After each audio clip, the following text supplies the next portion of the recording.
형제들에게 로마에서 예수 믿는 믿음의 백성들을 형제들아 이렇게 부르고 있습니다. 로마에 사는 사람들은 이스라엘 백성들에게 로마의 제국의 사람들은 로마는 정복 국가입니다. 자기를 지배하고 있는, 실질적으로 지배하고 있는, 잔혹하기 그지없는 그런 사람들이잖아요. 그렇게 형제들이라고 부를 수 있겠습니까? 요나가 니느웨 백성들을 아주 감정 섞인 그런 마음으로 40일 뒤면 니느웨가 무너지리라 그렇게 쏟아내었던 이유가 바로 그런 민족적 감정 때문이거든요. 유대인들에게 로마는 없어져야 할, 소멸되어야 할, 망해야 할 그런 나라지 형제라고 부를 수 없는 나라인 겁니다. 예를 들어서 일본 사람들을 우리가 형제여라고 부른다라고 하는 것은 과잉이죠, 과잉. 형제일 수가 없으니까. 불과 우리 한 세기만 전에도, 한 세대만 전에도 일본 사람들은 우리에게 공포였고 그리고 저주였습니다. 그렇잖아요? 그런데 형제라고 어떻게 아무리 신앙생활을 같이 한다고 해서 그런 원수 국가, 적대 국가를 형제라고 부를 수가 있겠나? 지금 우리 마음은 이제 전쟁이 없으니까 이렇게 이렇게 이권이 걸리지 않았으니까 예수 믿는다 그러면 형제라고 부를 수 있죠. 그렇지만 지금 바울이 처한 위치는 로마와 적대 관계였고 그리고 실질적으로 원수 국가였는데 형제라고 부른다라고 하는 것 이게 쉽지 않은 일이거든. 근데 공식적인 편지에 그 로마 제국에서 믿음 생활하는 그 형제들을 향하여서 형제들이라고 이렇게 부릅니다. 부르면서 내가 여러 번 너희에게 가고자 한 것을 너희가 모르기를 원하지 않는다 이렇게 말을 합니다. 이 표현은 우리가 생각할 때 참는 거야. 부모는 자식에게. 믿음의 형제들한테는 말 조심해야 돼.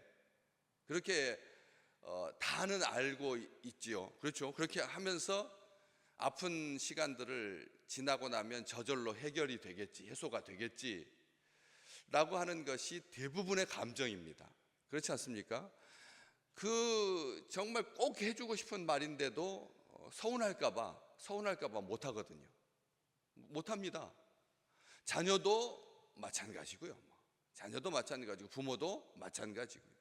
그런데 바울은 한 번도 만난 적이 없는 그 로마 교회 성도들을 형제들하고 부르면서 내가 여러 번 너희에게 가고자 했다. 그런데 못했다는 거죠. 못했다는 것입니다. 그것을 아주 강조하고 있는 거죠. 너희가 모르기를 원하지 않는다라고 하는 말은 강조한 거라는 것입니다. 다시 말하면 말해야 된다는 거죠. 서운한 것은 아니면 이 길이 막힌 것은 나 때문이 아니다라고 하는 것을 알아야 그 로마 교회 성도들 바울을 얼마나 보고 싶어 했는데 온 인류 가운데 예수 믿는 주의 백성들은 바울이 자기 당대에 자기와 같이 있었으면 얼마나 좋겠나. 이 성경을 통해서만 우리는 보고 있는데도 바울이 그렇게 매력적인데 그 당시 바울에 대한 소문을 듣고 있었던 그런 믿음의 형제들에게 바울을 모시고 바울과 함께 말씀을 듣는다. 참 얼마나 행복할까요? 단 한 시간만 아니 한 10분만 얼굴만 봐도 좋겠다. 그런 마음들이 되시기를 주의 이름으로 축복합니다. 주의 종들을 하나님께서 단에 세우셔서 말씀을 전할 때 한 말씀만 하소서.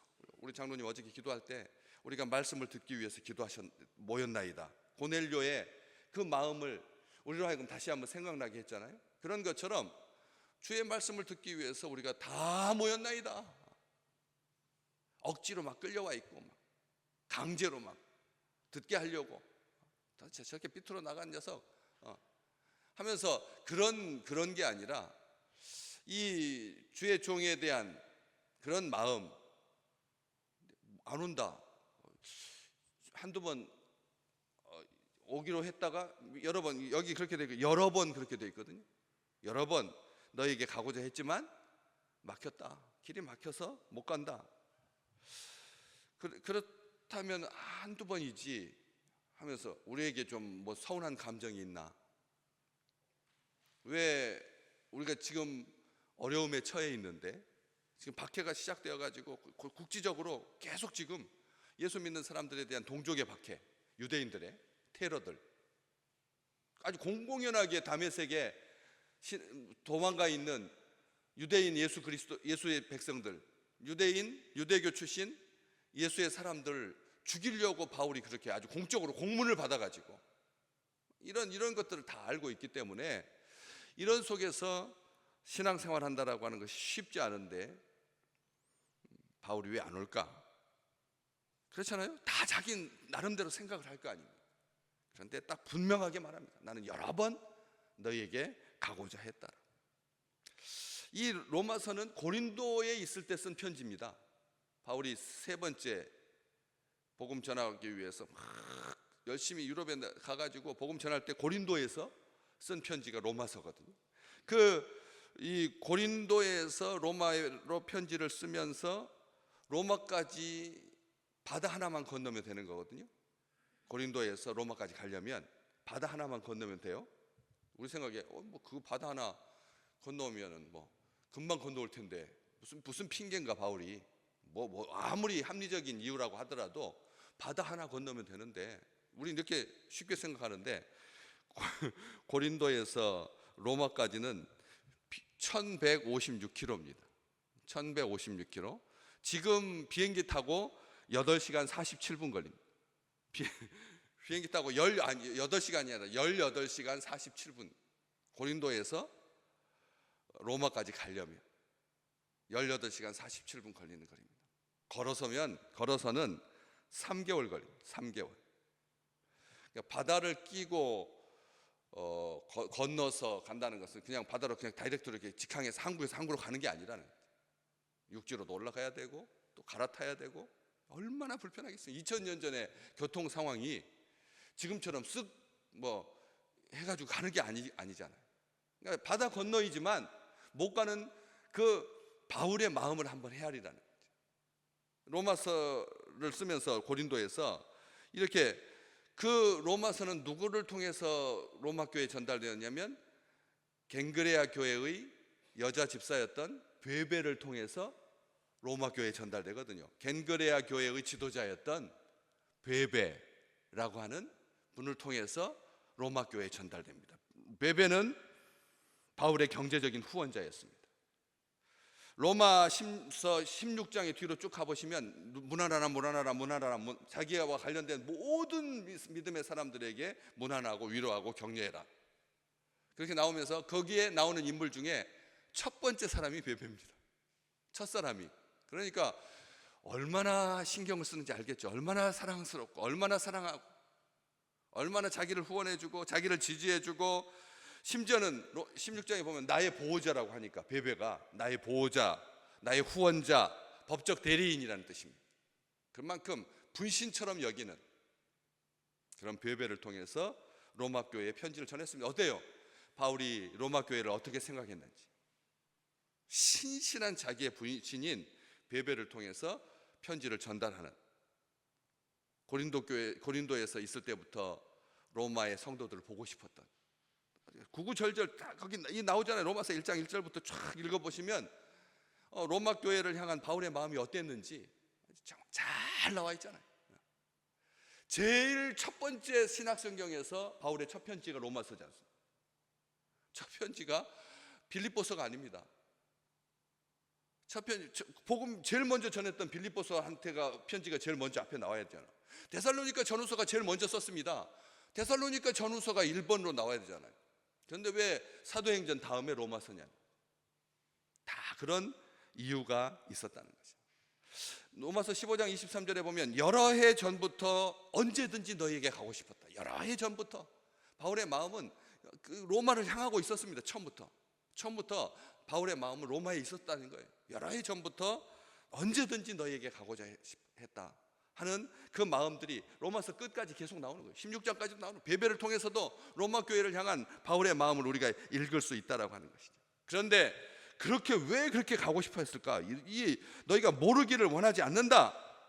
바로 다음에 딱 이유가 나오는 거죠. 너희 중에서도 다른 이방인 중에서와 같이 열매를 맺게 하려 함이로되 지금까지 길이 막혔다. 이렇게 말. 뭐 하려고 로마 교회 성도들을 만나고 싶었다고요? 다른 이방인 중에서와 같이 열매를 맺게 하려 함이로다. 열매를 맺게 하려고 너희를 만나고 싶었다는 거예요. 참, 열매를 맺게 한다라고 하는 말은 어때요? 우리가 딱 열매하면 믿음의 사람들에게 열매하면 갈라디아서 5장에 나오는 성령의 열매를 생각하거든. 그렇죠? 성령의 열매를 생각합니다. 로마 교회의 성령의 열매를 내가 맺게 하려고 했다. 이렇게 쓰고 있어요. 이 사람 바울이 지금 오버하는 거 아닌가? 어떻게 성령의 열매를 바울이 맺게 할 수가 있단 말이에요. 너희가 성령의 열매를 맺을 수 있도록 내가 기도했다라든지 그렇잖아요. 아니면 돕는다라는 표현을 써야 되는데 이게 하나님이나 할 수 있는 성령께서 주시는 선물인데 바울이 뭐 주고 안 주고를 나눠주는 뭐 분배자인가? 여기서 이게 수직 질서가 생기게 되고 이게 교황제도가 생기게 되고 신앙의 대리자가 생기게 되잖아요. 이것은 하나님이 원치 않는 일이잖아요. 하나님과 우리 사이에 다이렉트를 원하시지 간접으로 누구를 통해서 하나님 원하시지 않거든요. 하나님은 직접 자기 백성들을 보고 싶어 하십니다. 사람들이 두려워하니까 사람들이 원해서 하나님이 너무 무서워가지고 두려워서 모세를 통해서 말씀해 주십시오 해서 선지자를 세운 거지, 하나님의 원래의 뜻은 아담과 하와 직접 만나는 거잖아요. 그렇지 않습니까? 근데 자기가 뭐라고 이 신령한 은사를 나누어 주어가지고 뒤로 11절에 그 위에도 그렇게 막 먼저 말했잖아요. 내가 신령한 은사를 너희에게 나누어줘 너희를 견고하게 하려고 한다 했다가 아니다, 내가 그렇게 나눠주는 자가 아니다 해가지고 12절에 우리 피차 위로를 받으려고 하는 거다 이렇게 말했던 것처럼 여기도 약간 번역의 문제, 해석의 문제가 필요하지 않나 해서 여기 열매를 맺게 한다라고 하는 말을 많은 사람들이 고민을 했거든요. 맺게 하는 것은 하나님이신데, 그래서 그 맺게 하다라고 하는 그 말을 자세히 다시 한번 보니까 열매를 맺다라고 하는 말이 열매를 모은다, 원어에는 열매를 모으다 이렇게 돼 있거든요. 내가 열매를 모으려고 했다. 이 말은 자기가 열매를 주는 자가 아니라 열매를 줍는 자, 바울이 줍는 자라는 뜻입니다. 무슨 뜻이냐면 열매를 맺게 하시는 분은 하나님이시고, 그리고 그 열매를 자기 백성을 모으시는 하나님을 염두에 두고 있는 표현이지 자기가 공여자, 자기가 분배자, 자기가 나누는 자가 절대 아니라는 거예요. 이게 참 중요한 겁니다. 믿음의 사람들이 그런 실수를 하는 경우가 종종 있거든요. 마치 어떤 신령한 은사를 내가 너희에게 나눠준다, 성령께서 주시는 열매를 내가 너희가 맺게 할 수 있다, 옆에서 도와주면 맺을 수 있다, 이 정도로 이런 하나님을 대적하는 건 아닌데 우리의 마음속에 신앙 오래 이렇게 믿음 생활 하다 보면 조금만 도와주면 일어설 수 있을 것 같고 조금만 조언해주면 열매를 맺을 것 같은 그런 경우에 우리가 손대기 쉽다는 거예요. 그런데 아시겠지만 그 미묘한 거거든요. 사람의 손을 타면 문제가 발생한다는 거예요. 짐승들에게 사람 새끼가 귀엽다고 해서 이렇게 안아주고 하면 인간의 냄새가 나서 새끼를 물어 죽이거든. 자연에서도 마찬가지입니다. 우리가 생각할 때 조금 일찍 꽃을 피우게 하기 위해서 복숭아에다가 사과에다가 인간의 손길이 가미되는 그 순간 그 과일은 떨어지게 되어 있습니다. 분명합니다. 꽃, 사람이 손을 타면 만개하기 전에 떨어질 수밖에 없다는 거죠. 싹 조금만 우리가 또 뽑아주면 바보가 그렇게 하는 거죠. 아니 자기가 자라서 힘들게 뚫고 나와야 되는데 그 껍질 그거 깨느라고 10시간이 걸리거든요. 사람이 톡 건드려주면, 조금만 이렇게 포크로 이렇게 좀 이렇게 벌려주면 조금 쉽게 나올 것 같은데, 그럼 평생 장애를 안고 살게 됩니다. 우리 이걸 잘 기억하실 필요가 있어요. 하나님께서 모으십니다. 하나님께서 자기 열매를. 이 열매와 관련해서 우리가 한 군데 더 봐야 할 필요가 있는데, 로마서 6장 뒤로 가면 뭐라고 돼 있냐면, 그때 너희가 무슨 열매를 맺었느냐, 너희가 어떤 열매를 맺었느냐, 이렇게 말하면서 그 열매 이야기가 나옵니다. 그 열매는 죄의 종 육의 열매였습니다. 죄의 열매였다는 거죠. 죄의 열매였습니다.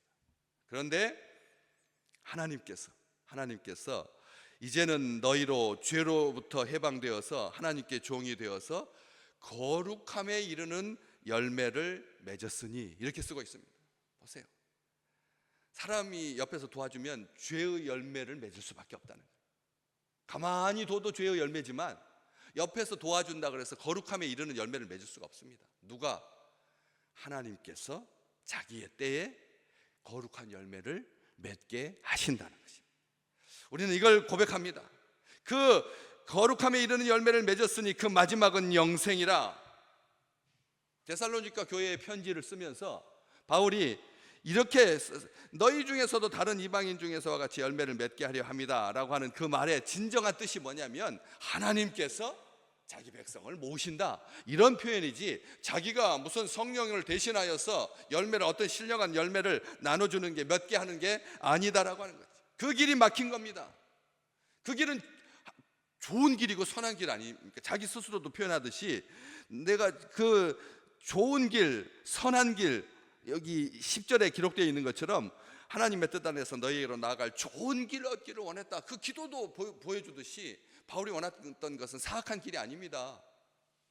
자기의 영광을 취하는 길이 아니었습니다.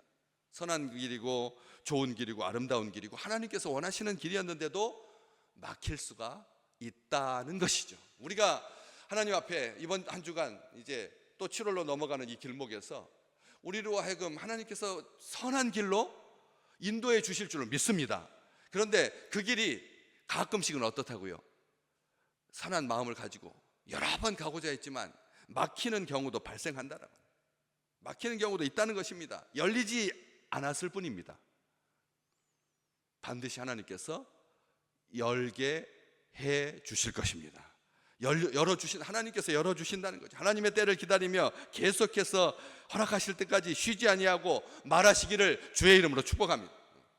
내가 말하면 기분 상할 거야. 그래서 아빠들은 말 못하거든요. 아시잖아요. 엄마들이 대신 말해주지. 그렇잖아요. 바울의 마음을 헤아려서 우리가 언제든지, 내가 가고자 했는데 못 갔다, 하나님께서 길이 막혀서 못 갔으니까 나는 여러 번 가고자 했다, 너에게 신령한 은사 열매를 맺을 수 있도록 하나님께 기도하고, 하나님께서 그 열매를 모으시는 그런 하나님의 은총을 소망하면서 낙심하지 아니하고 포기하지 아니하고 절망하지 아니하고 분내지 아니하고, 내가 빚진 자다, 나는 할 수 있는 대로 로마에 있는 너희에게도 복음 전하기를 원하노라. 15절 그렇게 전에 15절 그렇게 돼 있잖아요. 나는 할 수 있는 대로 로마에 있는 너희에게도 복음 전하기를 원하노라 말했잖아요. 내가 복음을 16절 복음은 부끄러워하지 않는다. 이게 복음이다. 인생의 모든 길은 하나님께 달려있다. 인생의 모든 길은 하나님께 달려있다. 나라가 나가는 길, 민족이 나아가는 길, 다음 세대가 나아가야 할 길, 성도들 안에서 열매를 맺게 하시는 그 하나님의 의의 길, 그 모든 길은 하나님께 달려있으니까, 하나님의 손에 달려있으니까 하나님의 때를 바라보면서 기도하면 된다, 말하면 된다. 기도라고 하는 말도 쓰지 않고, 바울이 말했던 것처럼 내가 그렇게 항상 내 기도에 쉬지 않고 너희를 말하며, 10절에 있는 9절에 있는 말씀처럼 우리가 오늘 또 그렇게 하나님의 선하심을 믿고, 조금 더딘 것 같고 막힌 것 같아도 그렇게 말하셔서, 그래서 소통케 하시는, 말함으로 소통케 하시는 하나님께서 도와주시는 그런 은총의 날들이 되시기를 주의 이름으로 축복합니다.